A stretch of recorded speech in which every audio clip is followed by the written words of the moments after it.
하나님의 나라를 향하는 고난과 인내라는 제목으로 말씀을 나눌 건데요. 바울의 첫 번째 전도 여행이 이제 마무리되어지고 있습니다. 우리가 부활절 직전에 루스드라에서 있었던 소란 기억하십니까?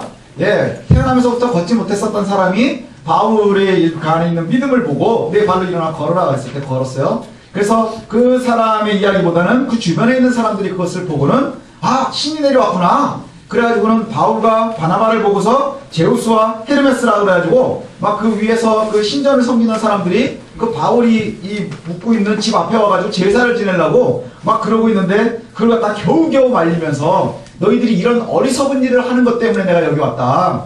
이런 쓸데없는 짓 하지 말고 하나님을 보라. 그래가지고 하나님을 선포하는 얘기가 나오죠. 그게 루스드라에서 있었던 이야기입니다. 그래서 그 어리석음을 갖다가 이야기하면서 하나님을 소개하고 그곳에서 복음을 전하고 있는데 문제는 뭐냐? 오늘 이야기는 여기서부터 시작이 됩니다. 그렇게 해서 잘 마무리하고 제사를 지내지 못하게 했었는데 그 이전에 1차 전도여행을 하면서 바울이 거쳐왔었던 곳 있죠. 그래서 비시디아, 안디옥과 이고니온을 거쳐서 왔는데 그곳에서는 다 쫓겨났었다 그랬어요. 그죠? 죽이려고 그러니까 도망 나오고 쫓겨나오고 그랬었는데 그곳에서 이 반대하는 사람들이 따라온 거예요.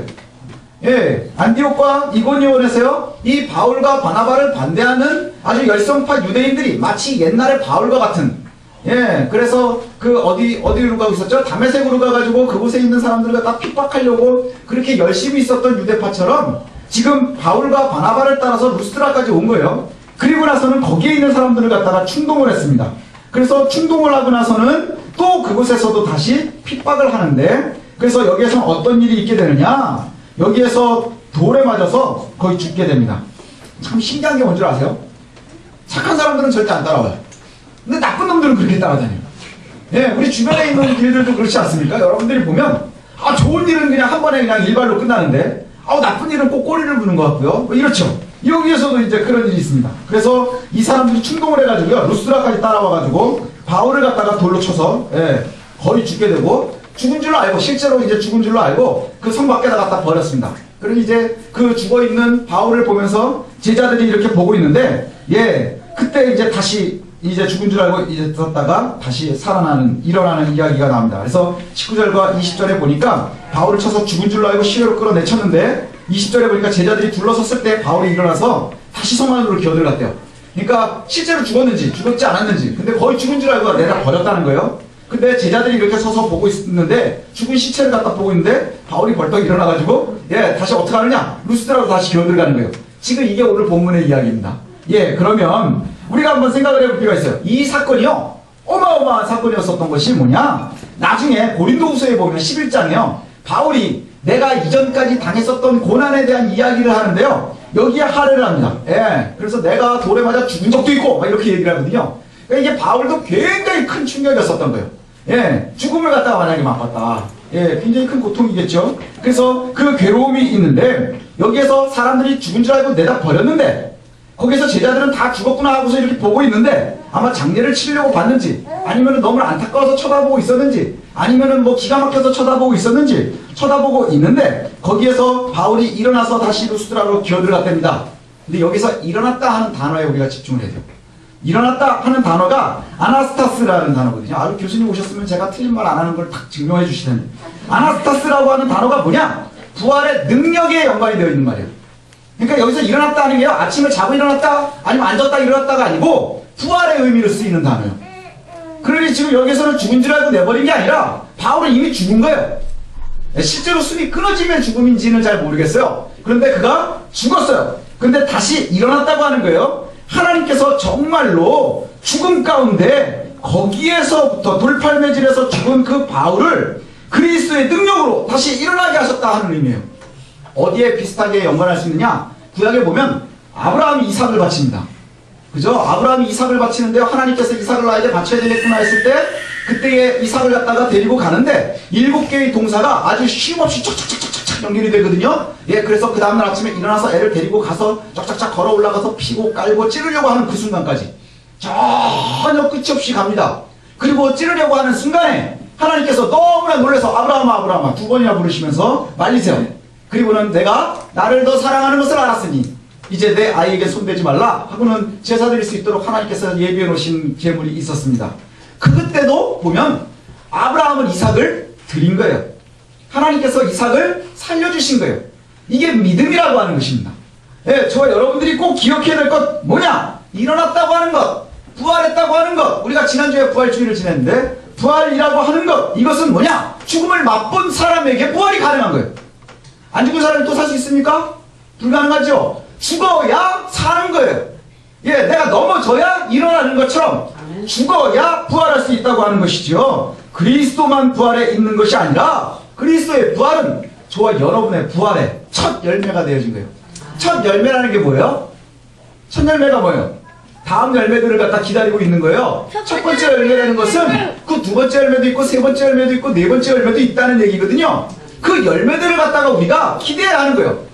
여러분들이요, 두 번째 열매, 세 번째 열매, 네 번째 열매가 되어야 한다는 거예요. 예, 그와 같이 우리에게 요구하고 있는 겁니다. 그 부활에 참여한다는 것은 믿음을 가지고 죽음을 맛봤을 때 가능하다는 거예요. 우리는요, 늘 피하고 싶습니다.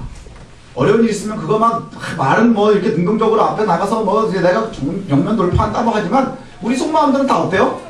이왕이면 피할 수 있으면 피하는 거예요. 그냥 안 겪고 싶은 거예요. 그런데 부활은 영영 맛볼 수 없는 거예요. 내가 죽음을 맛보지 않으면 부활을 영영 맛볼 수 없는 것과 마찬가지입니다. 하나님의 은혜를 깊이 경험하고 싶으십니까? 그럼 그 고난의 깊이까지 들어가야 하는 거예요. 예, 그것이 우리에게 참으로 중요합니다. 늘 편안한 곳에서만 있는다는 것, 내가 늘 편안한 신앙만을 하기를 원한다고 하는 것, 그건 뭐냐? 고난 가운데 누릴 수 있는 그 은혜를 우리가 맛볼 수 없다 하는 거예요. 근데 하나님의 백성들은요, 늘 그와 같습니다. 야고보서의 결론에 보니까 견디는 곳 끝에 부활의 은혜가 있음을 이해해야 돼요. 야고보서의 마지막에 보면요, 우리가 야고보서를 오해하는 것 중에 하나가 뭐냐? 너희가 믿음이 있느냐? 그럼 믿음을 내 신앙의 행위로 보여라 이러죠. 근데 그게 단순하게 그냥 우리가 살면서 얘기하는 것이 아니고요, 니네들이 진짜 힘들 때 견뎌봐라 하는 얘기예요. 결국에 요약을 하면 인내에 대한 이야기예요. 인내에 대한 이야기. 믿음이라는 것, 신앙이라는 것은요, 결국엔 인내의 이야기라는 거예요. 인내의 이야기. 그래서 바울이 죽었다가 다시 살아나서 도망하지 않고 루스트라로 다시 겨들어갈 수 있었던 이유가 뭐예요? 그가 부활을 맛보면 더 이상 두려울 게 없는 거예요. 그렇지 않습니까? 예, 내가 부활을 맛보면 더 이상 두려워할 필요가 없는 거예요. 다시금 핍박받고 쫓겨났었던 도시들을 갖다가 다시 다 겪어서 돌아갑니다. 예, 지도 한번 여러분들 가지고 계시죠? 지도 한번 이렇게 보십시오. 그러면요, 여기 더베까지 간 다음에 다시 쭉 뒤로 돌아올 필요가 없는 거예요. 어차피 산맥을 넘는다고 하면 뒤로 돌아서 안디옥으로 가면 더 가까울 수도 있어요. 길리기아로 해가지고 돌아서 가면 안디옥이 훨씬 가까울 수 있거든요. 근데 여기에 보니까 더베까지 갔다가 다시 이고니안, 그 다음에 안디옥으로 해가지고 이 아탈리아로 해서 그렇게 해가지고 돌아옵니다. 그 이유가 뭘까요? 내가 있었던 곳을 다시금 가는 거예요. 내가 핍박받았었던 곳, 괴로웠었던 곳, 그것을 내 발로 다시 갈 수 있는 이유가 뭐예요? 거기에서 내가 승리할 수 있다고 하는 거예요. 내가 승리할 수 있음을 알고 있기 때문에 그런 거예요. 내가 이전에 경험한 것이 하나님이 나와 함께하고 있다는 것을 갖다가 내가 신뢰하니까 나아갈 수 있다는 거예요. 우리의 경험이라는 것이 바로 여기에 있어야 된다는 것이죠. 믿음의 경험이라는 것이 바로 여기에 있어야 될 줄 압니다. 마음을 굳게 하고 하는 것, 이것이 우리에게 얼마나 중요한지 모르겠습니다. 믿음에 머무는 것, 하나님의 나라로 들어가려면 그 환난을 겪게 되는데 그 환난을 갖다가 우리가 어떻게 이겨나갈 수 있느냐 하는 것이 참 중요하거든요. 예, 우리가 학생이면 그리스도인의 학생으로 어려움에 대한 환난이 있어요. 그죠? 학생이면 그리스도인이기 때문에 겪어야 되는 어려움과 환난이 있습니다. 또 내가 직장인이면 크리스찬 직장인이기 때문에 겪어야 되는 어려움과 환난이 있는 거예요. 내가 사업가다. 그럼 내가 사업을 하는데 그리스도인으로서의 사업가이기 때문에 겪어야 되는 어려움이 있는 거예요. 다른 사람들은 안 겪어도 되는 걸 내가 그리스도인이기 때문에 고민해야 되고 겪어야 되는 거예요. 그렇지 않습니까? 다른 사람들은 다 그냥 편안하게 누리면 되는 걸 우리는 고민해야 되는 거예요. 그런데 이 고민이라는 것이 우리에겐 은혜의 시작이 되어지는 거예요. 은혜의 시작. 제가 가끔 그런 말씀을 드리거든요. 뭐냐 하면, 예, 모든 환난이 내가 그리스도인이기 때문에 겪는 어려움이어야 돼요. 예, 예를 들면 예수 믿으니까 어려운 일들이 많아진다. 그 은혜가 시작이 된다는 얘기예요. 왠 줄 아십니까? 이전까지는 그게 나한테는 더 이상 문제가 아니었었던 거예요. 예, 문제가 아니었던 거예요. 예, 술, 담배의 문제가 되지 않는 사람들에게는 고민이 아니죠. 근데 내가 예수 그리스도 때문에 술, 담배를 끊어야 되겠다. 그때 이전까지 있었던 일이 자꾸 나에게 이전에는 아무 문제도 안 되는 것이 나에게 자꾸 걸림돌로 오는 거예요. 그게 우한처럼 오는 거예요. 그렇지 않습니까? 내가 인간관계가 너무너무 중요했었는데, 그런데 내가 하나님의 백성으로 살으려고 하니까 옳지 못한 인간관계들은 내가 정리를 하려고 하니까 그것이 우환처럼 나에게 오는 거예요. 예수 믿으면 우환이 온다고 하는 사람들이 있어요. 그거 맞습니다. 그게 복의 시작인 거예요. 그걸 견디는 거예요. 견디면 내가 그 마지막까지 가면 하나님께서 우리를 세우실 거예요. 바울이 죽었는데 그가 다시 일어나요. 그럼 도망갑니까? 아니요, 도망가지 않았어요. 루스드라로 다시 기어 들어가는 거예요. 왜요? 그에게 더 이상 두려울 게 없는 거예요. 그에게 더 이상 두려울 게 없는 거예요. 모든 환난을 갖다가 능히 감당할 수 있는 것, 이것이 참으로 중요하다고 하는 것이죠. 그리스도인이기 때문에 그 겪는 어려움들에 대해서 우리가 꼭 기억하십시오. 이것은 은혜의 시작인 거예요.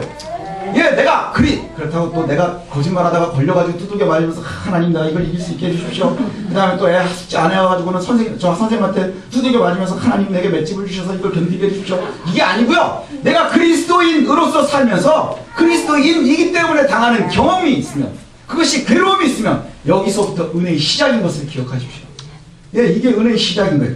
하나님께서 우리에게 은혜 주실 거예요. 예, 주의 나를 지키는 것 때문에 고난이 됩니까? 하나님께서 채우실 거예요. 예, 주의 백성으로 사는 것 때문에 손해를 보십니까? 그럼 하나님께서 결국에 채우실 거예요. 내 때에 못 채우시면 내 자녀 때에도 채우실 거예요. 왜냐? 하나님의 약속은 자손 만대까지 영향력을 미치기 때문이에요. 자손 만대까지. 그래서 하나님의 나라를 위해서 사는 삶, 하나님이 책임지시는 삶이에요. 지금은 괴로워도 힘들어도 하나님께서 책임지실 겁니다. 예, 고난입니다. 고난. 믿음은요, 고난이에요. 힘든 거예요. 그래서 그 환난의 결국이요, 하나님의 나라를 향해요. 하나님의 나라. 바울이 가는 곳마다 이제 막 장로들을 세우고요. 그리고 나서 이제 거기에 잘 부탁합니다 하고서 이제 다시 돌아오는 장면이 나옵니다. 근데 오늘 우리가 이제 1차 전도 여행을 마무리하면서요, 우리가 기억해야 될 것이 있는데, 그게 뭐냐? 바로 바울이요. 예, 바로 부활의 능력이 우리의 삶에 적용되어야 된다는 거예요. 예수 그리스도께서 십자가에 달려 죽으시고요, 다시 살아나셨습니다. 그게 1년에 한 번 부활절날 계란 먹으면서 하는 얘기가 아니고요, 우리의 삶 가운데 있어야 되는 거예요. 바울이요, 예, 다메섹 도상에서 예수 그리스도를 만날 때 그 빛 가운데 내가 앞을 못 보는 거가 죽음이에요. 그러나 주께서 다시 살리셨어요. 돌에 맞아서 거의 죽었어요. 이거 죽음이에요. 그러나 그리스도께서 다시 살리셨다고 하는 거예요. 바울이 당한 고난은요, 죽음에 이르는 거예요. 죽음에 이르는 것. 우리는요, 늘 죽음을 향해서 나아갑니다. 그런데 그때 하나님의 능력이 그때 발휘되는 거예요. 그때 하나님의 은혜가 시작이 되어지는 겁니다. 제가 예전에 읽었었던 책 중에 그런 것을 갖다 봤습니다. 예, 보니까 크리티컬 매스라는 책이 이제 있어가지고 제가 읽은 적이 있거든요. 이게 이제 뭐 이게 물리학 용어라 그래요. 저는 이제 뭐 과학은 구구단 이상은 가본 적이 없기 때문에 잘 모르는데, 여기에 보면 이 크리티컬 매스라고 하는 말이 있는데, 이게 뭐냐 하면 핵분열을 할 때 핵분열 같은 걸 해야 되는데, 제가 써놓은 걸 읽어야 됩니다. 잘 몰라서. 핵분열 같은 걸 해야 되는데, 이 유효한 변화, 그러니까 아무 무의미한 거 말고 유효한 변화를 위한 최소한의 수, 이걸 갖다 크리티컬 매스라 그러는데요.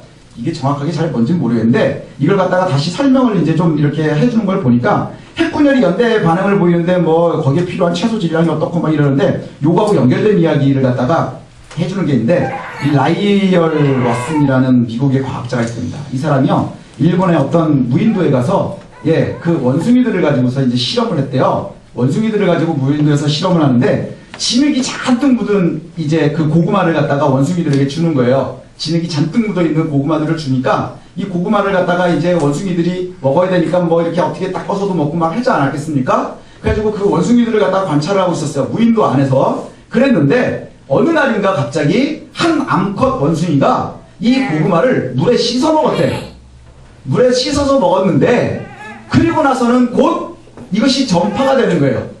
전파가 되기 시작을 해서 서서히 그 암컷 원숭이의 새끼들이 씻어서 먹고, 옆집 새끼들도 씻어 먹고, 옆집 아줌마 원숭이도 씻어 먹고, 그 다음에 아빠 원숭이도 씻어 먹고, 다 그러면서 원숭이들이 서서히 다 씻어 먹기 시작을 하더라는 거예요. 그런데 어느 날 이 무인도니까 섬에 가뭄이 들었어요. 물이 더 이상 없는 거예요. 그러자 어느 원숭이가 또 처음으로 바닷물에다가 씻어 먹었대요. 바닷물에다 씻어 먹으니까 그 옆에 원숭이도 또 바닷물에 씻어 먹고, 그리고 나서는 옆집 원숭이, 앞집 원숭이, 뒷집 원숭이, 할아버지 원숭이, 할머니 원숭이가 다 바닷물에다 씻어 먹기 시작을 했다는 거예요. 그러면서 나온 그 이야기가, 거기에서 나오는 얘기 중에 무슨 이론이 있느냐 하면 뭐냐, 100마리째 원숭이 현상 뭐 이런 얘기. 이게 이제 그 이론의 이름이랍니다. 100마리째 원숭이 현상. 이게 뭐냐 하면 첫 번째 변화의 경계라는 거예요. 99마리까지는 그냥 진흙을 있는 걸 먹었는데 100마리째 원숭이가 씻어먹는 것이 의미 있는 변화의 시작이라는 거예요. 의미 있는 변화의 시작. 그러다 가뭄이 드니까 씻어먹을 데가 없는데 어떤 원숭이가 또다시 바닷물에 씻어먹으면서 이것이 또한 의미 있는 변화의 시작이라는 거예요. 그러면서 우리가 이것을 갖다가 기억해야 되는 것이 뭐냐? 우리가 고난이라는 것이요, 의미 있는 변화의 시작이려면 그 최소한을 채워야 한다는 거예요. 죽음을 맛본다고 하는 게 바로 그거예요. 바울이 고난을 맛본다고 하는 것이 바로 이거예요. 우리가요, 바울이 하나님의 능력을 갖다가 다시 세움을 받고 하는데 이전까지의 모든 고난, 이걸 견뎌서 100번을 딱 채우면 그때의 하나님의 은혜를 맛보는 거예요. 근데 많은 사람들이 안타까움이 뭐냐? 1%가 부족한 거예요. 99번을 참고 이제 100번째가 되어야 의미 있는 변화가 시작이 되는데 사람들이 99번 참고 포기하는 거예요. 98번쯤 참고 포기하는 거예요. 믿음의 사람들도 그와 같다는 거예요. 이게 얼마나 안타까우면. 근데 우리가 기억해야 될 것은 바로 이겁니다. 뭐냐? 하나님께서 바울을 부활의 능력으로 다시 세우셨다고 하는 것, 이건 뭐냐? 그가 죽었기 때문인 거예요. 우리가 99%쯤만 죽는 게 아니라 내가 죽는 게 뭐예요? 100% 죽어야 되는 거예요. 내가 죽어야 주께서 일하신다는 거예요. 예, 저와 여러분들이 이걸 기억했으면 좋겠습니다. 제가 경험한 하나님의 능력도 그런 것 같아요. 고난하고 괴로움은요, 몇 년 동안을 나를 괴롭히더라고요. 예. 몇 가지 여러분들도 경험해 보신 적 있으실 겁니다. 힘들고 어려운 일들 막 이것이 하면요, 몇 년 동안을 갖다가 나를 아주 죽을 만큼 제가 정말 괴로워하고 이런 때도 있습니다. 그때는요, 정말 길도 안 보이는 것 같고 완전히 내 인생의 바닥인 것 같고, 그래서 내가 오늘이 내 인생의 바닥이구나 그러고 지나가 보면 내일은 또 그 밑이 있는 거예요. 그래서 여기서 또 한 번 내려가면 또 여기가 바닥인가 그러면 바닥은 또 안 닿고 또 내려가고 아주 죽을 것 같은 거예요. 근데 어느 순간이 돼서 하나님이 해결을 하실 때는 한순간에 해결이 되더라는 거예요. 해결은 한순간에 되더라는 거예요. 문제는 뭐냐? 우리가 그 100%를 채워가는 데까지 인내하는 거예요. 바로 그 인내가 믿음이라고 하는 것이지요. 인내가 오랫동안 저와 괴로움과 고통이 우리를 넘어뜨리려고 해요. 틈나는 대로 우리를 넘어뜨리려고 해요.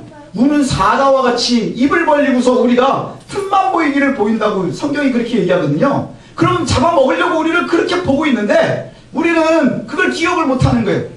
예, 정말로 우리가 하나님의 백성으로 선다고 하는 거예요. 이것을 갖다가 기억해야 될 줄 압니다. 갈라디아서 2장 20절에 보니까 이런 말씀이 나옵니다. 제가 대학교 군대 가기 전에 참 세상 사는 게 소망이 없더라고요. 공부는 더럽게 못하고 더럽게 못생겼고 그 다음에 할 줄 아는 것도 없고, 그래서 정말로 이제 조금 제가 제 인생을 생각을 하려고 할 때 정말 깜깜한 거예요. 깜깜한 거예요. 근데 동계 수련회를 갔는데 찬송을 하는데 이 곡이 제 마음에 들어왔어요. 그 곡이 뭐냐 하면 바로 갈라디아서 2장 20절입니다.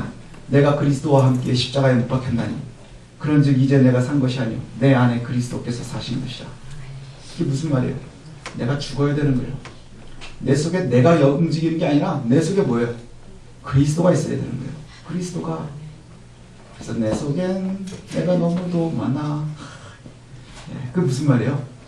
내 속에 내가 너무, 그게 하덕 씨가 신앙의 고백을 하면서 일반 가요에서 그리스도인으로 곡으로 바뀌는 거예요. 근데 내 속에 내가 너무 많아요. 여러분들 그렇지 않습니까? 우리들도 그래요. 내 속에 내가 너무 많은 거예요. 돈도 들어있고요, 명예도 들어있고요, 자식도 들어있고요, 아내도 들어있고요, 남편도 들어있고요. 내 속에 들어있는 게 너무너무 많아서 그리스도의 자리가 없는 거예요. 그리스도의 자리가. 그런데 이것이요, 결국에는 우상이 되어진다는 걸 기억하세요. 그리스도의 자리에 대신 들어가 있는 것들이 다 우상이 됩니다. 내가 눈에 넣어도 안 아플 것 같은 우리 자식도 있죠. 이게 우상이 돼요. 그럼 하나님께서 이 아이에게 주시지 않을 거예요. 그렇지 않겠습니까? 정말로 무서운 말이지요. 그래서 내가 그리스도와 함께 십자가에 못 박혔나니, 십자가에 못 박힌다는 게 뭐예요? 내가 그리스도와 함께 내가 내 자신이 죽어야 되는 거예요. 내가 죽어야 되는 거예요. 내가 그리스도와 함께 십자가에 못 박혔나니 그런즉 이제 내가 산 것 아니요 오직 내 안에 그리스도께서 사신 것이라. 오늘 너무 무거운 거예요. 예. 내가 죽는 그 시점이요. 내가 죽고 하나님의 은혜가 시작되어지는 시점입니다. 기억하십시오. 내가 죽는 것이요. 뭘 말할까요? 내가 그리스도 이외에 의지하는 모든 것들을 버리라고 하는 거예요. 예, 더 사랑하는 것을 갖다 버리라고 하는 거예요. 그 부활은 우리가 우리의 모든 우상을 버릴 때 경험할 수 있어요. 예, 부활의 최종의 목적은 뭐냐? 부자도 아니에요. 우리가 부자 되게 해달라고 기도 많이 하시죠? 예, 부자는 누가 더 부자가 되는지 아십니까? 원래 태어날 때부터 부자들이 더 부자예요. 그거 못 이겨요. 그죠? 예, 평생 여러분 뭐 평생에 벌어보십시오. 태어날 때 이미 훨씬 부자들도 많아요. 근데 그것이 중요한 게 아니에요. 능력자도 아니에요. 권력자도 아닙니다. 우리의 최종의 목적은 뭐냐? 하나님의 나라에 있으면 기억해 주십시오. 하나님의 나라. 하나님이 책임져 주시는 삶을 우리가 살아가야 될 줄로 압니다. 예, 우상이 되어진다는 게 얼마나 어려운 일인지 모릅니다. 그래서 영적으로 깨어있지 않으면 우리가 정말로 고난 가운데 있을 수밖에 없다는 것이죠. 예, 우리를 괴롭히고 죄에 빠지게 하는 이 고통들이 있는데 이것을 갖다가 저와 여러분들이 꼭 기억했으면 좋겠어요. 지난주에 우리가 부활절날 살펴봤잖아요. 내가 믿습니다. 내 마지막 때에 예수님께서 다시 살아날 것 믿습니다. 마르다 그렇게 고백을 하고, 그래 그럼 돌문을 열어봐라. 아니 죽은 지가 나흘이나 됐는데요. 냄새도 나는데요. 이게 우리들 아닙니까? 마르다에게 있어서 제일 중요했었던 우상이 뭐예요? 예, 그때 그리스도의 말씀에 따라갈 수 없었던 게 뭐예요? 상식이었어요. 상식. 예, 참으로 그리스도인에게 기억해야 될 말이 있는데 그게 뭐냐면 환난이라는 말입니다. 환난. 믿음을 갖는 사람들에게 요구하는 것이 환난을 이기는 거예요. 견디는 거예요. 근데 이 환난이라는 말이요, 플립시스라고 하는 단어인데 이건 뭐냐 하면 알곡을 갖다 탈곡한다는 얘기예요. 탈곡한다는 얘기. 예, 탈곡이라는 게 뭐냐? 성경에 보면은 알곡과 가라지를 이렇게 나눈다 그러잖아요. 알곡과 가라지를 나눕니다. 근데요, 알곡으로 갈라지고 난 다음에 이게 곡간에 넣기 전에 껍데기를 까야 돼요. 이게 탈곡이에요. 그래서 탈곡기에 넣어서 막 갈아내는 것, 이것을 갖다 탈곡이라고 하는데 바로 여기에서 시작된 말이 환난이라는 말입니다. 구원받은 주의 백성들이요, 이걸 견뎌야 곡간에 들어가는 거예요. 이걸 견디고 곡간에 들어가는 거예요. 알곡과 축적이를 가는 게 아니라 알곡이 탈곡이 되는 거예요. 축적이는 탈곡하지 않습니다. 축적이는 어디다 써요? 그냥 태워 없애는 거예요. 그죠? 태워 없애는 거예요. 버리는 거예요. 그러나 알곡은 탈곡을 해요. 고난을 이겨야 되는 거예요. 그 다음에 환난을 이겨야 되는 거예요. 저와 여러분들이 이 그리스도인에게 있는 환난, 이것을 갖다 기억했으면 좋겠습니다. 바울이 죽었어요. 그러나 다시 일어났을 때 루스드라로 다시 들어갈 수 있는 믿음이 거기에서부터 있었습니다. 그리고 이전에 쫓겨났었던 모든 도시를 다시 다 찾아갈 수 있는 믿음도 바로 거기에 있었던 거예요. 우리가 기억하십시오. 하나님의 백성으로 산다는 것, 바로 그것입니다. 로마서 8장 18절에 보니까 이렇게 말씀합니다. 생각건대 현재의 고난은 장차 우리에게 나타날 영광과 좋게 비교할 수 없도다. 지금 고난은 앞으로 우리에게 있을 영광에 비하면 아무것도 아니라는 것이죠.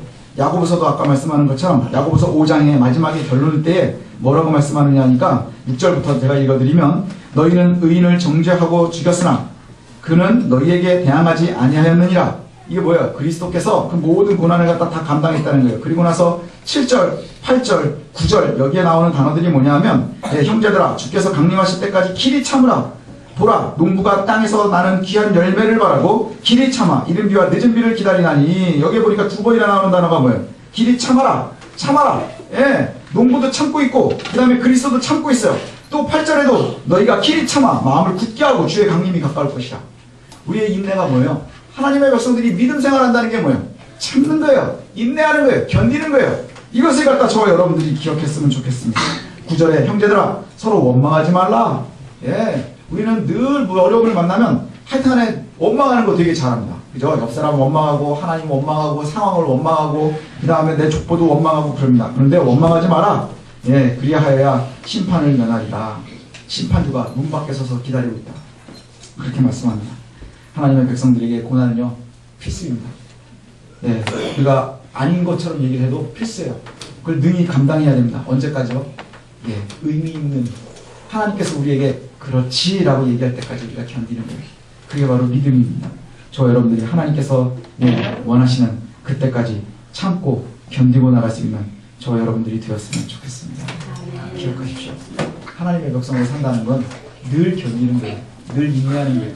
그리고 나서 그 죽음을 맛보는 거예요. 고난을 맛보는 거예요. 언제까지요? 98% 거의 다 아니요. 100% 의미 있는 것이 되어질 때까지, 내 믿음의 표현이 의미 있어질 때까지 견디는 것, 그것을 기억했으면 좋겠습니다.